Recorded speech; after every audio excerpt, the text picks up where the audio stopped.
Hello, ladies and gentlemen. Welcome to the May 16th Town Hall. We got a lot of demos today, which I'm really happy to see.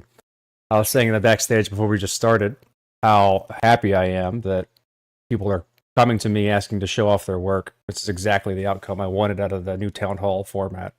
I can give filler all day talking about things that we've done, but I'd much prefer all of you who are building cool stuff to come and show it off yourself. So thanks so much for those who've been doing that, and I welcome anyone else to come do it as you keep building cool things. So first off, we're going to have Sterling come in, give a quick little update, and I'll give you some call to actions on some cool stuff coming up. Hey guys, I assume everybody can hear me just fine. Listen, hello from Switzerland. First of all, we're down in Switzerland at the Zuzalu pop-up. I wanted to talk just briefly to you guys about the Logos X Spaces.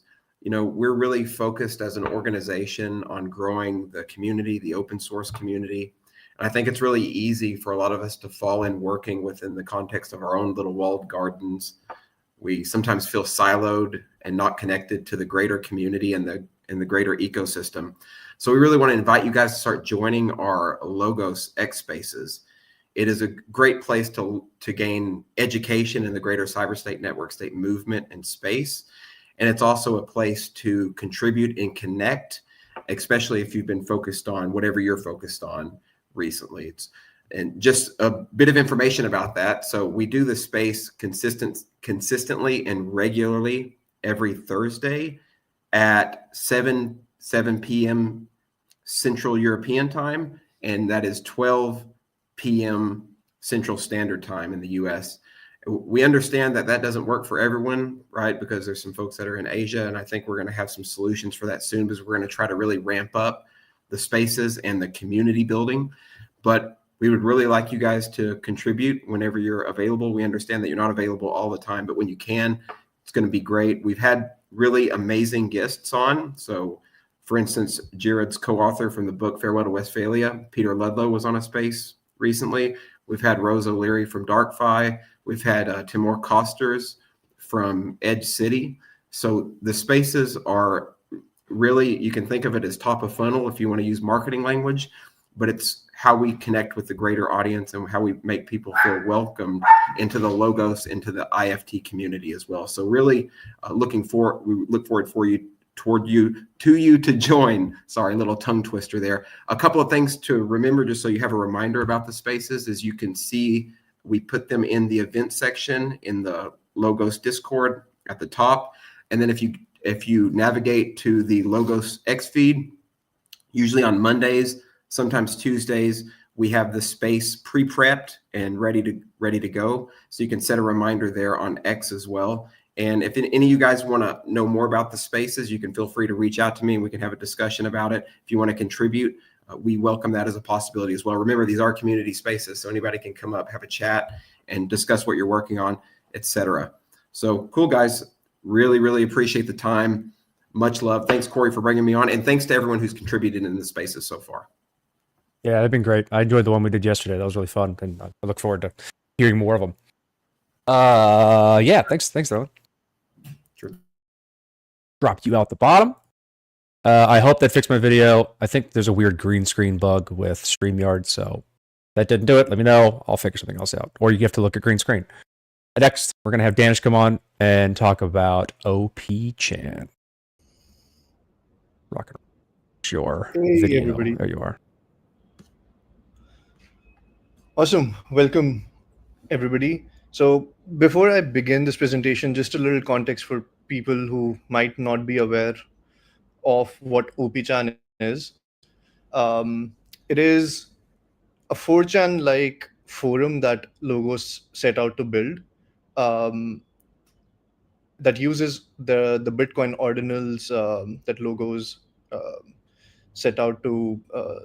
There were airdrops and there's Bitcoin ordinals with Logos now, and OP-Chan was used as a forum for like-minded community members to come together and share thoughts. It was built with centralized infrastructure, and this presentation is about how we were able to POC using Waku to replace some of the centralized components and achieve a similar user experience using a decentralized infrastructure. So the original architecture involved all components being centralized. So there's a centralized storage layer, centralized authentication layer,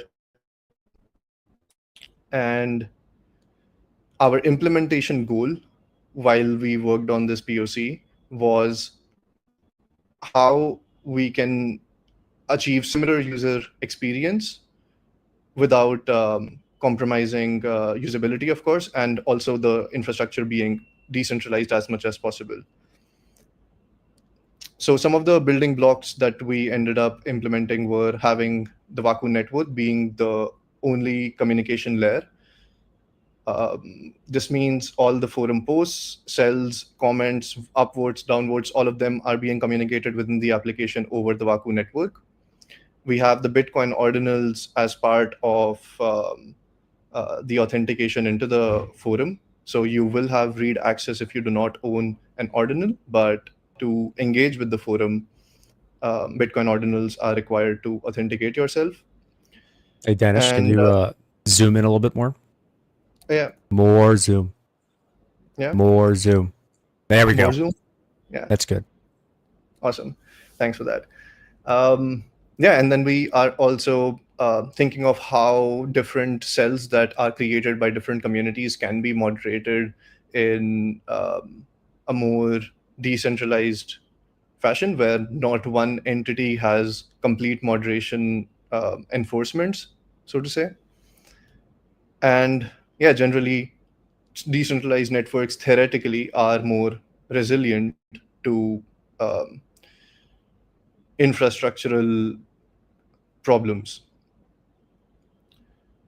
A high level blueprint of how we went on with the implementation was having um, Waku as the base layer for discovering peers and using its protocols, specifically light push, filter, and store. Light push and filter for more real time, more ephemeral updates into the forum, and store to retrieve persisted information for when your application or when your node is not online. And then for state management, we intend to build a local first application. What that means is you can still access the application even when you're not connected to the network. You just have an outdated state of the entire um, hierarchy of data that exists in that forum. And you once you go online or your node goes online, it syncs with other nodes in the Waku network and updates its local state. Um, for the authentication bit, we what we do is we have for now a centralized API that checks for those Bitcoin ordinals. That is one of, I think, the only significant part in our application which is centralized. And we'll talk more about what that looks like as we go down the road in the next few weeks. But let's say we own an ordinal and we authenticate that we do own an ordinal. We're able to verify that. Then there's the problem. The next problem comes in a decentralized system. How do you ensure that you are the actor that is making that is engaging with the forum? How do you tackle spoofing for that? And also at the same time, you wouldn't want to sign a message every time. So you solve spoofing, impersonation by signing a message every time with your own private key. But would you really want, as a user experience, to sign a message every time you engage with the platform, for every time you comment, for every time you upvote? For that, what we did was we did simple key delegation. We did simple key delegation where you sign a message once, and then what that does is it creates a proxy public-private key pair that is stored locally within your application. And every time you engage with the platform, this proxy key is used to sign all the messages. So there is no prompt that is required for you to sign these messages. And these key delegations are time-based, so there is a TTL on it, and it renews every interval of time, which in our case right now is 24 hours. Just to go over the data model quickly, we have a cell which encompasses posts, and posts internally encompasses comments and votes. So you can vote on a post, you can vote on a comment. Vote and comments are under post, and then a cell is like a community that encompasses all of that. The feature set that we're talking about right now is what is implemented right now is the ability to create these cells, being able to create a post with a title, content, and an icon, if you may, being able to comment on these posts, upvoting, downvoting. There are real-time updates coming in with Waku filter, and we have wallet integration, ordinal verification. We have verification badges and some nice UI UX stuff with good toasts around alerts with successes or errors, auto reconnecting to the Waku network if your internet drops. And we've noticed that with this setup, it mentions that it's under a second, the message propagation time, but realistically it is well less than even a second. It's usually sub 500 milliseconds. So we are not compromising on speed either. I'll quickly show you how this platform looks like. So we load into the platform. Now it's going to try connecting to the Waku network. The initial cold start problem exists. We have solutions for this, but for now, it took about 2 seconds. And now we see all these latest activities of different users who, mostly us for now, different users who've engaged with the platform. And these are cells, and cells internally have what is known as a post, and posts have comments. This is what we discussed. And connecting a wallet requires you to verify your ordinal, that you hold an ordinal. And let's see if that works. We dropped connection with Waku for some reason, but we were able to verify that we hold an ordinal, and now it prompts me to delegate a key. Let me quickly delegate the key so that we can, in a frictionless way, engage with the platform. And now it prompts us to that this is my public key, that I delegate authority to this public key until this timestamp, which is 24 hours from now. Once I sign that, I see that my delegated key is active for the next 24 hours. I'll just refresh it so that I can hopefully connect to the Waku network again. Yes. And so this polls all the Waku messages, and then internally on the app layer structures them in a forum way. We can create a new cell. Let's call this Town Hall May, what's the date? 16th. And then hi all, this is hi all from Town Hall. And we are planning to make the icon a non-mandatory field, but for now, let's say sample.com, sample.png. This is where a public icon for the community would live. But for now, if there is no, if the URL is not actually valid, it's going to generate a random icon such as this. And once we have this cell, you can create threads. Hey there, nothing much. And it is quite seamless in the sense that there are no delays with time. So if you are on the other end also on this page, you will see these changes reflect almost instantly. Upvoting, downvoting. And this is gated for Bitcoin ordinals only for now. We keep losing connection to the Waku network for some reason. I'll look into that. But that is how the demo, the live version of this app state looks like. some of the problems, of course, moving from a centralized infrastructure is how do you actually make sure that you're not losing messages? How do you ensure that you have a consistent state update? Because in a peer-to-peer network, you can sometimes miss messages, and it can be hard to reconstruct a state.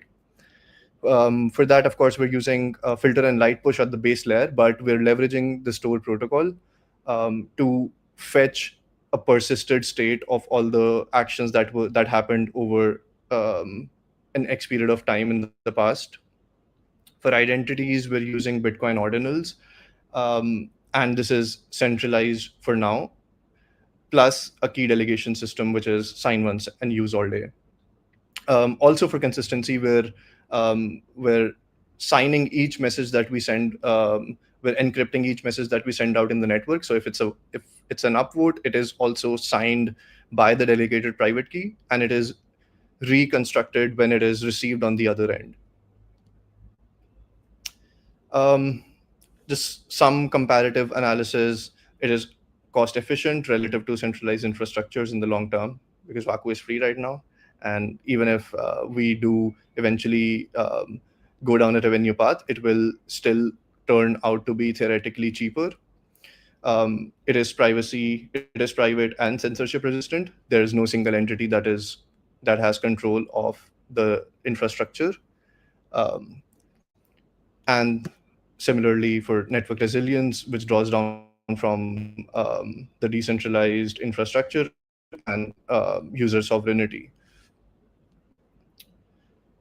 So we talked about our completed feature set. Some of the known limitations that we are aware of right now is the ordinal check being centralized. There is the offline persistence, the local first application. The idea with having the app as local first is still in the works. So where 20-30% we have it local first, but we intend for it to be completely local first.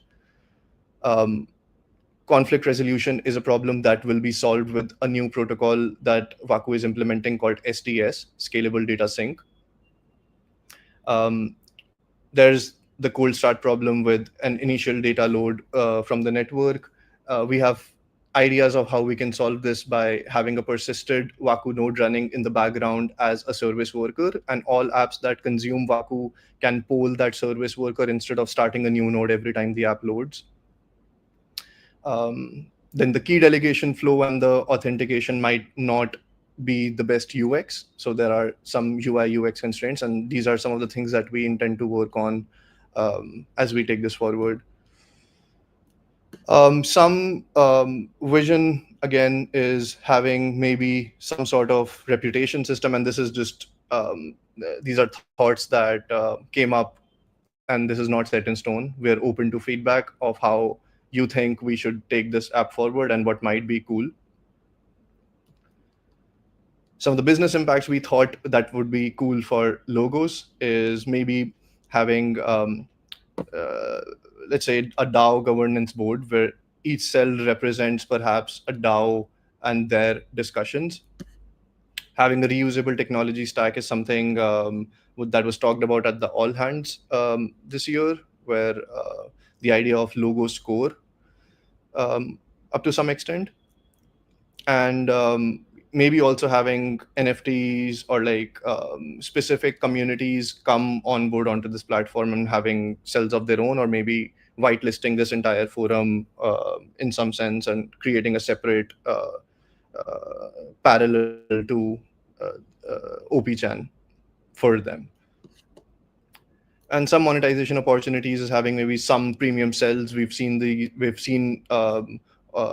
things like these with other forums happen before.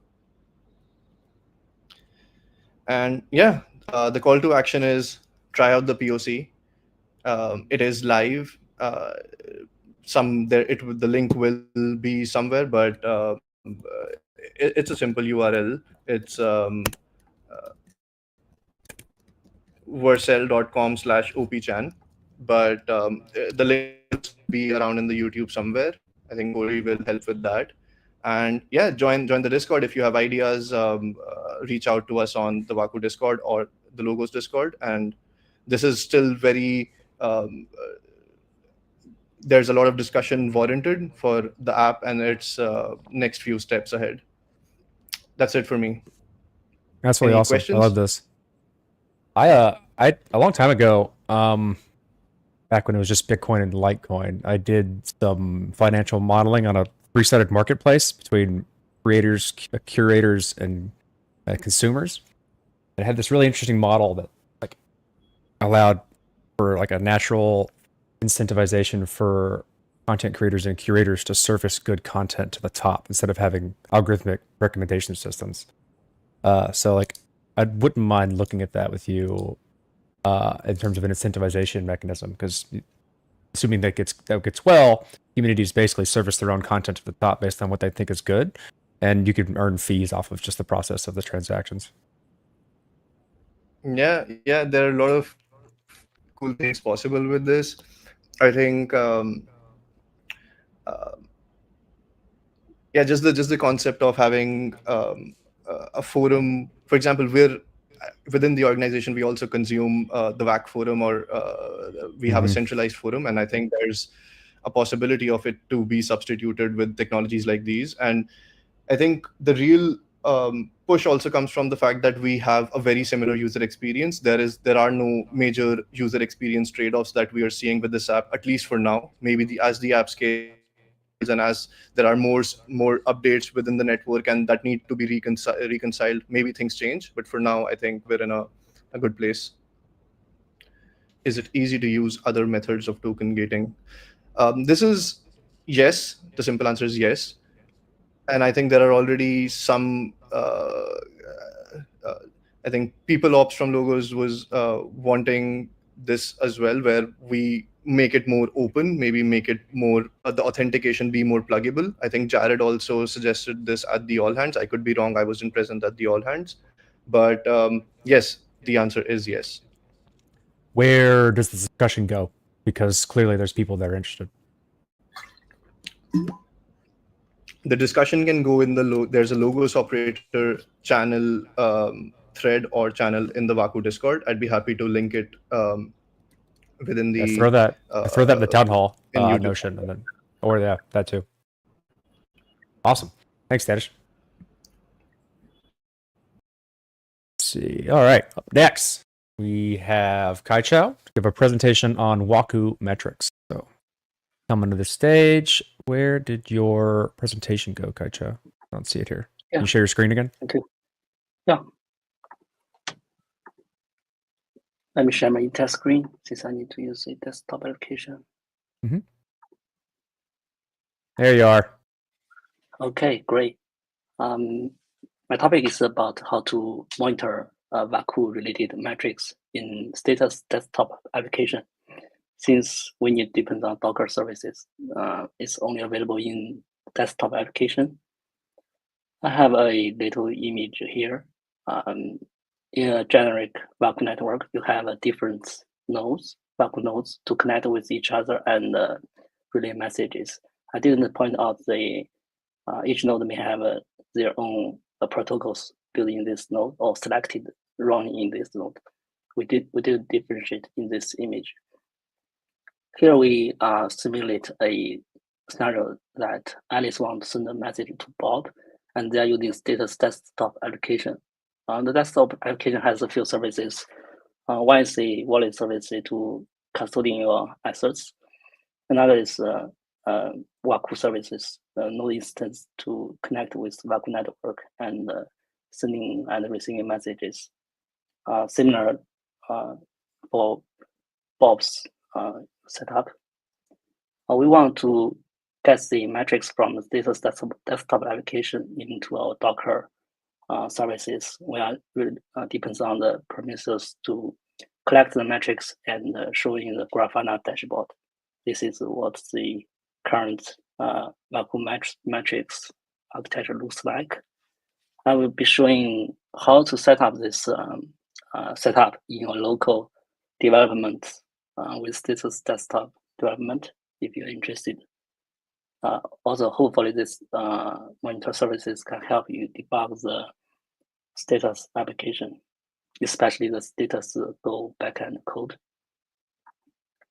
We have this code base in the Vaku org status matrix. It has detailed setup instructions. As we mentioned, we need to use Docker, so you need to install Docker first. And if you have a release version status desktop application, you need to add the matrix parameter when you're running this application. Mostly you are probably running from source code, so use this make run command, point out your data folder, and also this matrix parameter when running the from source code. By default, it's use this default port, but you can use matrix address parameter to point the different port. If you use a different port, you need to change the Prometheus configuration in this code base and change it to your change the port.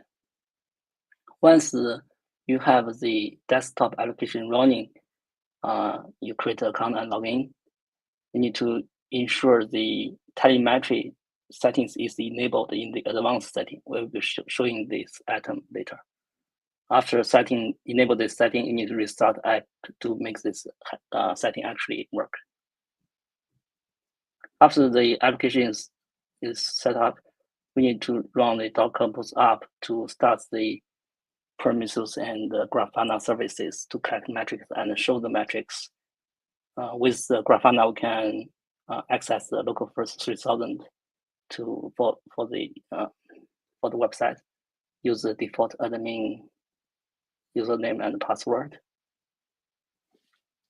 Let me show you how the status desktop application settings. We have the settings here. There's the advanced settings in the here. The telemetry, you need to enable it to actually collect the metrics. Once you enable, you need to restart it. I already restarted and make it work. Let's see what the Grafana dashboard looks like. When you first access it, you need to log in with the admin username and password. And in the dashboard, there is a status go dashboard. In this dashboard, there are three main sections. One is showing network status. For example, how many peers you are connected, and which shard the peer belongs to. Usually, we will have a few shards subscribed, and it will show how many peers for each shard. Also, how this peer was discovered, like if it is in discover effect or peer exchange or other discovery method. Sometimes you may have network connection issues, and it will show this style failures by type will show the pie chart for different errors. For me, it's mostly the IO timeout, which means I don't have a very stable connection to my peer connections. Also, there's a rate for the style errors. Basically, if this rate is increasing, it means you are having more errors in a short time. If it's downgrading, it means you are slowly, gracefully recover from these bad connections or errors. Another main section is the message reliability.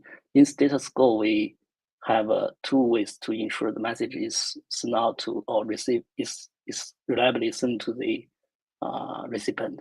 One is the store query check. This is used to ensure the message is actually sending out and being received by someone in the network.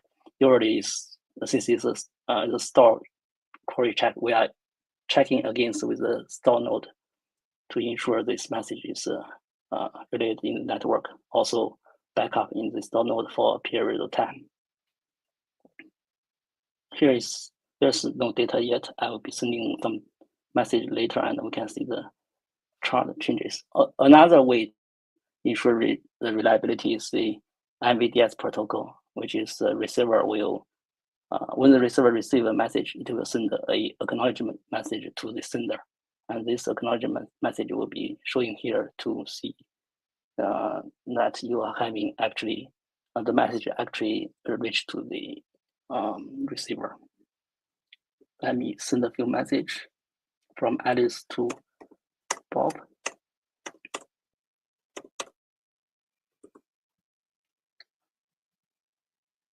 We have a Bob received message from Alice. You should also see the chart refresh. Yeah, this should have some message store check success. Also the acknowledgement success.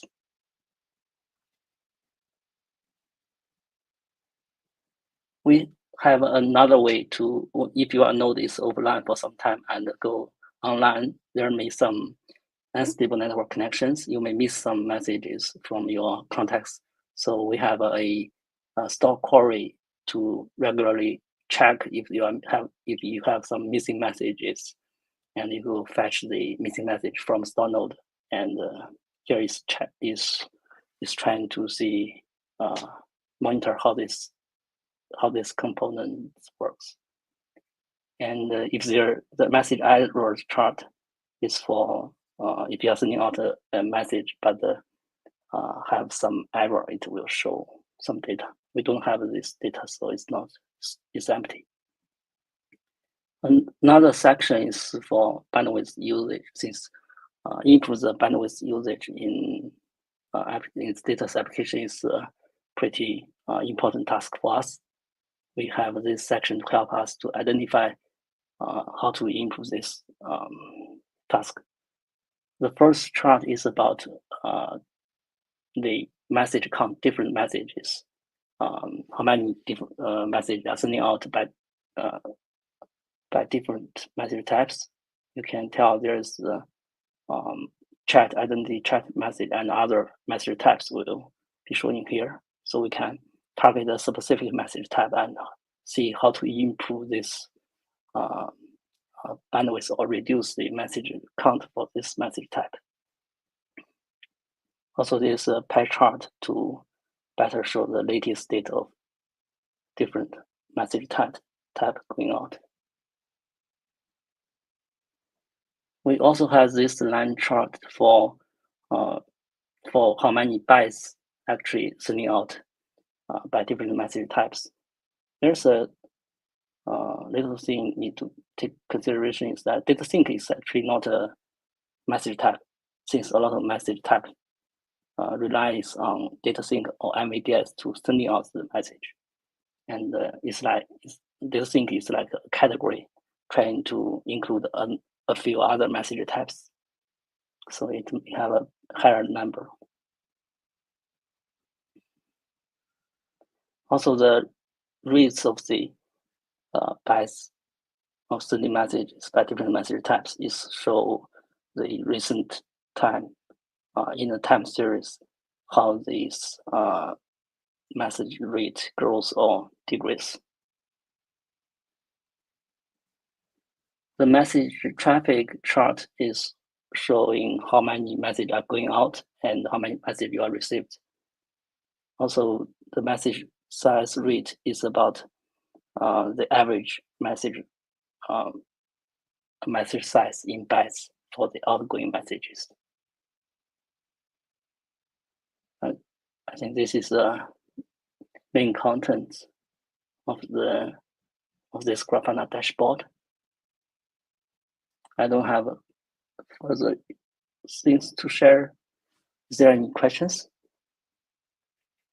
That's really great, man. I really love this because for a number of reasons. One, I'm a data nerd. I like seeing what's going on the back end, but for people like me who want to look at these things or are doing troubleshooting on the application or want to report a bug or look into querying why specific behavior is happening, I'm able to ask in such a way that provides all the context needed, or I can answer my own question if I need to. So I'm not just saying, "Hey guys, the app's broken, doesn't work." I can investigate myself, look exactly as to what's going on, and then submit some issue if there is one with all the information needed, such that the team can fix it or change it or explain why that's the behavior I need to get used to, right? And so this is a really important thing to have. And this is a great start to doing it. Eventually, I think it'd be nice to have this stuff available within the app. But it's a larger conversation on if that's an appropriate thing. But yeah, great job. This is awesome. Yeah. Thank you. Any other questions? I'm looking. Let's see. I don't have any. This is something that came from Google. You add localhost link to the settings or the node tabs so that people can monitor themselves. I think that's a pretty good idea. Say in the event that the person is running this after they enable telemetry, they just have a link within the application that can open this up. So they don't have additional things to do. That's feels like an easy way to kind of get that started. Yeah, I think that's there's a future plan to actually consolidate different machines metrics into a single dashboard, but identified by different nodes. Yeah. All right. Thanks a lot. I appreciate that. Cool. I'll put you to the back end. And up next, let's see here. Up next, we have Sasha to demo an ephemeral messaging app proof of concept. So more demos, more demos. Hi, everyone. I'm Sasha. I primarily contribute to GS Vaku, for those who don't know me. And proof of concept is a big word for the things that I'm going to present today. It's more of an idea that has some implementation, some degree of implementation that doesn't work. So TLDR doesn't work for now.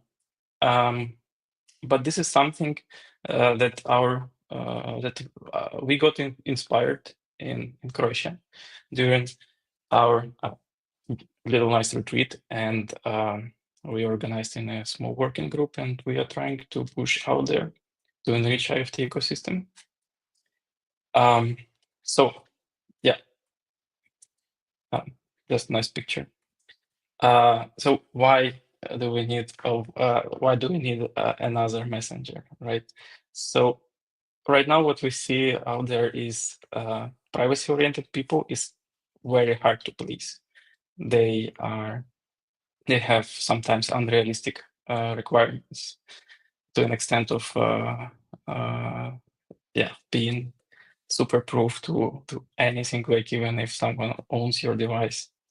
Then complex feature setup, this is what we observe in IFT, is very hard to build. And even as an example, Vaku is quite reliable. I'm speaking about Relay. But when we try to add features on top, such as store, we get difficulties. And when we try to push it out there, we observe even more difficulties, such as different applications have different requirements.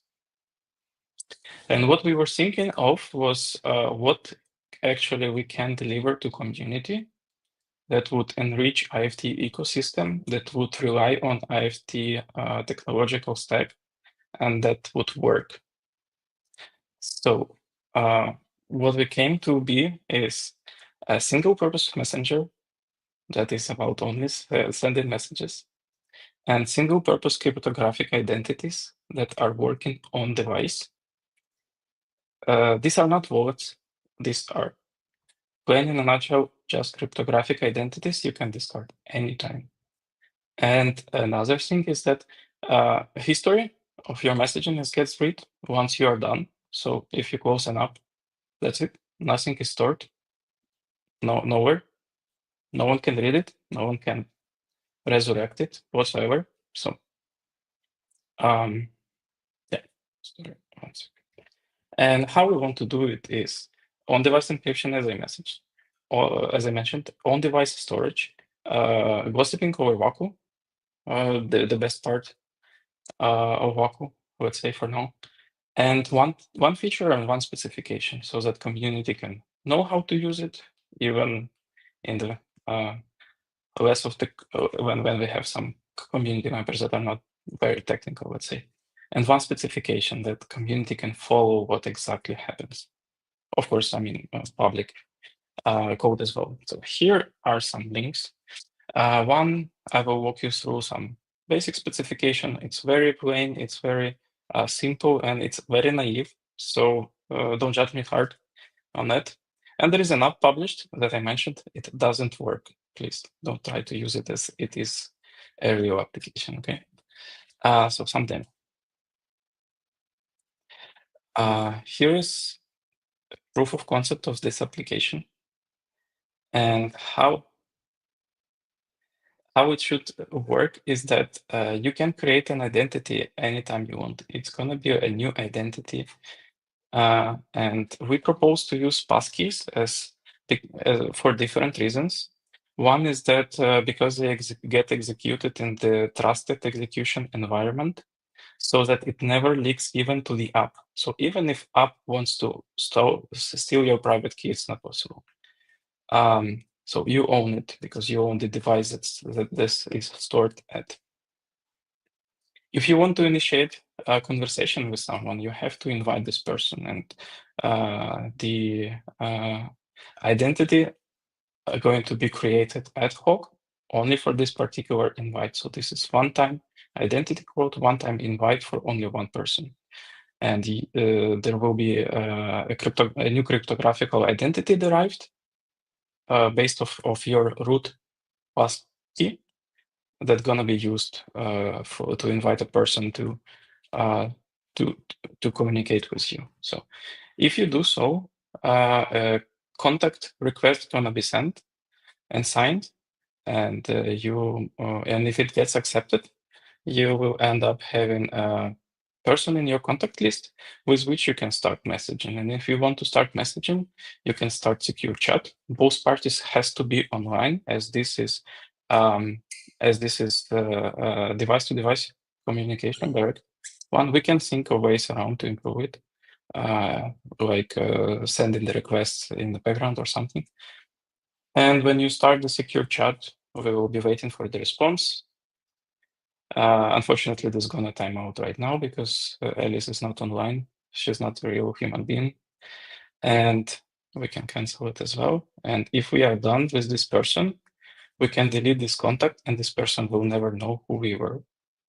And if we are done with this root identity and all of them, let's say FBI is chasing us, we just delete this passkey. And that's it. So as for the specification, this is very, very simple proposal to use as a root identity a passkey. As I mentioned, a contact identity going to be derived from one-time key generated and exchanged through the meaning of some other communicational channel. And contact exchange is a very naive and simple flow where the two parties they exchange coordinates and sign them. Yeah, and the chatting experience is also very simple and just uses a double ratchet encryption further from there. So, and upon closing the application, everything gets cleaned up.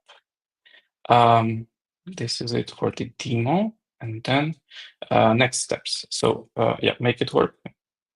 This is very simple app. We will make it work.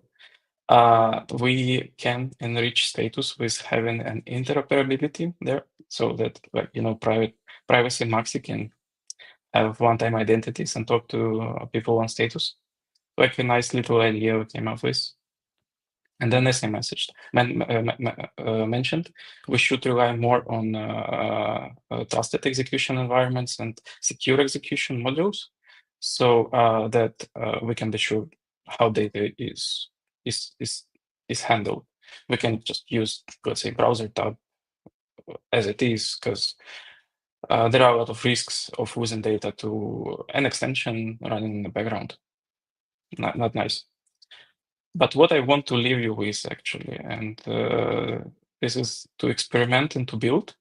So you come up with craziest or simplest ideas that rely on IFT stack, and experiment, organize in working groups, and push it out there for the community. And yeah, that's it from my side. Yeah, thank you, Ron. Yeah, thanks. That's awesome. There's a lot of good chat going on in the while you're talking too about all this stuff. I love the idea of the experimenting with different chat contexts and surface coming like a real quick POC to see, like, okay, how would this work in the most simplest of forms? Then when you try and take that into, like, say, integration into status, and then status's difficulty of then providing all of the different chat contexts appropriately to the user, such that they can start a chat with somebody knowing the security model of that chat, right? Like, that's a really hard thing to provide a easy user intuition to, and make it easy to do. So, like, that road to go from here's an idea on how to do a specific type of chat context that say like satisfies crazy privacy people and their sometimes unrealistic expectations. And I'm one of those people sometimes. So like to surfacing that in users so that anyone can start a chat and know that immediately without having to give them 16,000 options to go through before they can start the chat. Like that's a fun thought experiment. That was the idea, exactly. If we can communicate the ways and the mediums that are used to end users, we can say that we are succeeding at delivering the experience for privacy maxi. Yeah. Thanks a lot. That was great. Thank you. You can check out the presentation in the Notion document of the town hall. And where would they go to come talk to you about this? Where did they go to come talk to you about this? Oh, okay. So you can find me in Waku Discord and IFT chat. So yeah, find me there. All right. Go talk to them. Thanks, Sasha. Thank you. All right. We got one more for you, and it looks like we got just amount of time to do that, assuming Hano can get it done in that amount of time. So I'll bring, without further ado, Hano to the stage. Let's talk about SDS. Cool. I'll try to make it fast. I'm presenting the SDS demo app on behalf of Arseni. Unfortunately, couldn't make this time zone. SDS is the scalable data sync protocol, and this is Waku's solution for app-level end-to-end reliability. Now, hopefully by now in the tunnel, you know that Waku is about messaging or communication. And we've talked about reliability before, but the important thing to remember now is that Waku as a communication layer cannot provide the type of end-to-end reliability that applications are interested in by itself. And this is because within an application, a messaging application, you have this guarantee that you want that a message that a certain source is sending arrives at all of its intended recipients, right? But on the Waku layer, which is the transport layer, that information is not available. It's a privacy-preserving transport, so we don't know where messages are coming from, where they are going to. So we have designed some end-to-end reliability protocols that applications can integrate inside the application layer, so inside the encrypted application payloads, to help provide these guarantees. Trust me on this without going into detail. If you do that, usually you run into some scalability challenges, especially when it comes to kind of group communication scenarios. So for the rest of this demo, let's assume we're talking about a group chat, multiple participants in a group chat trying to communicate. We want some reliability in this group chat. What kind of protocol can we use to make this work? The RFC for SDS, which is our solution for this, is open. Please go read this RFC for more detail.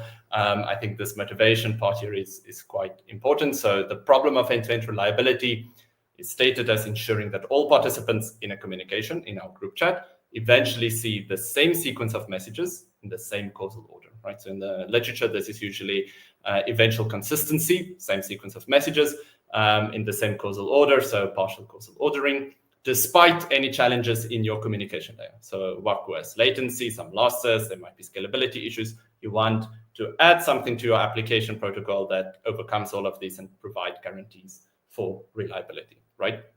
How does SDS do this? We piggyback on existing messages. So in your group chat, on the existing messages, we add 3 pieces of functional information. First, we add a LAMP port timestamp, just a logical clock, some kind of sequence that counts up. This allows us to order messages.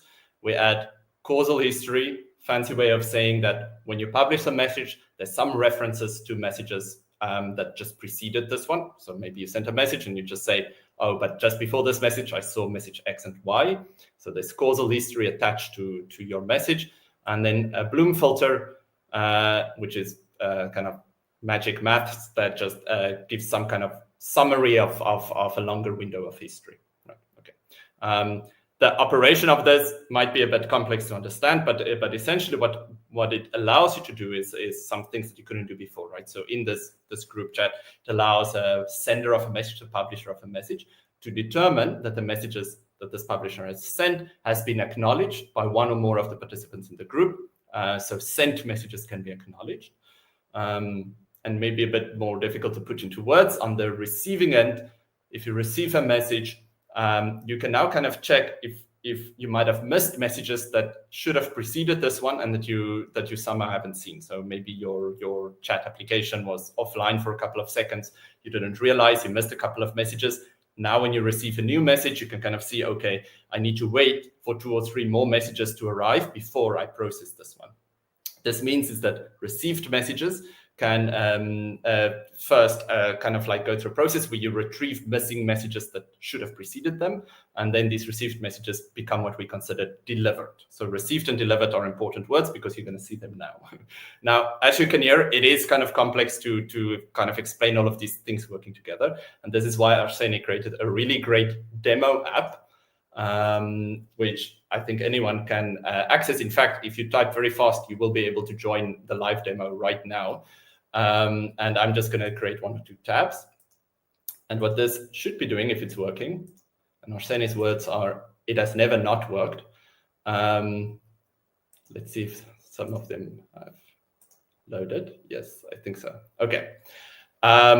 This is basically built on the JavaScript implementation of SDS. And it just creates a kind of visualization of what the SDS protocol does by simulating a group chat. So what we have is the LAMP or timestamps. You remember I mentioned those. These are this kind of the numbers that help you sort activity as it happens. And here you can see all of the activity as explained, right? So you see the things that I mentioned. Sent messages can be acknowledged. You can see that messages that you receive contain some kind of reference to past messages. This is the causal history I mentioned. And if we're lucky, we can see a received message where kind of artificially Arseny has introduced kind of losses in the system. So here I received a message, but I saw that, oh, there was a message prior to this one that I didn't receive. This message has been retrieved. And you can see this received message was eventually delivered, which means that I've retrieved all of the missing messages. So yeah, I guess the call to action here is to explore SDS. It's very much in its infant stages. It's working, but we want people to contribute to the protocol, to use this visualization tool to kind of explore how it works and maybe to see how you can integrate it in your own application. One thing I forgot to mention, you can also see some yellow sync messages. These are just dummy messages that allow synchronization to happen even if there's no group communication. And to kind of explore these graphs that you can build from this very nice visualization that Arseny has done. I think that's it from my side. I hope that gives us enough time to finish up. It does. A few minutes for questions, other than people just saying how awesome this is, including me. I love, one, the presentation of this and telling it, like explaining where it lives and why it needs to exist in terms of a reliability layer. And 2, having visualizations that explain the dynamics of a protocol is so awesome. Like having this as an asset attached to the specification helps people really understand why it should exist and what's going on behind the hood. So the more of this we can do, the better. I love this.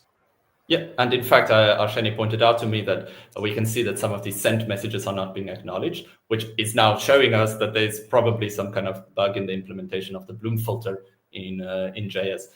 So yeah, we're working on that, on fixing that as well. So indeed, it helps you see things. Yeah.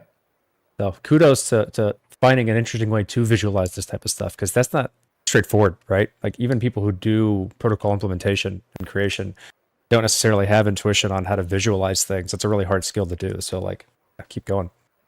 Cool. I don't see any questions. So thanks, Hado. Great. Where do people go to directly talk about this? The Waku Discord, I would say. And you can ping anyone. And if you need a link to the Waku Discord, I'm sure someone in the team will be publishing it in the comments at some point. Cool. Awesome. Thanks. Awesome. So that's it. If we had time, I was going to go through a relatively long story of my history and how I came to status in the first place as an external contributor. But we don't. So we're going to have to save that for another time. Maybe I'll do it in a different format. But yeah. Welcome back from after the all hands. I'm really enjoying all the activity that I'm seeing and the rallying around growing the tribe. So let's keep that going, keep running with it. If you look at the town hall document, you'll see just an explosion of forum posts and blogs and looking at the Discords, all of the activity around coming together and building things and trying stuff. So let's run with momentum and keep it going. Thanks, everybody.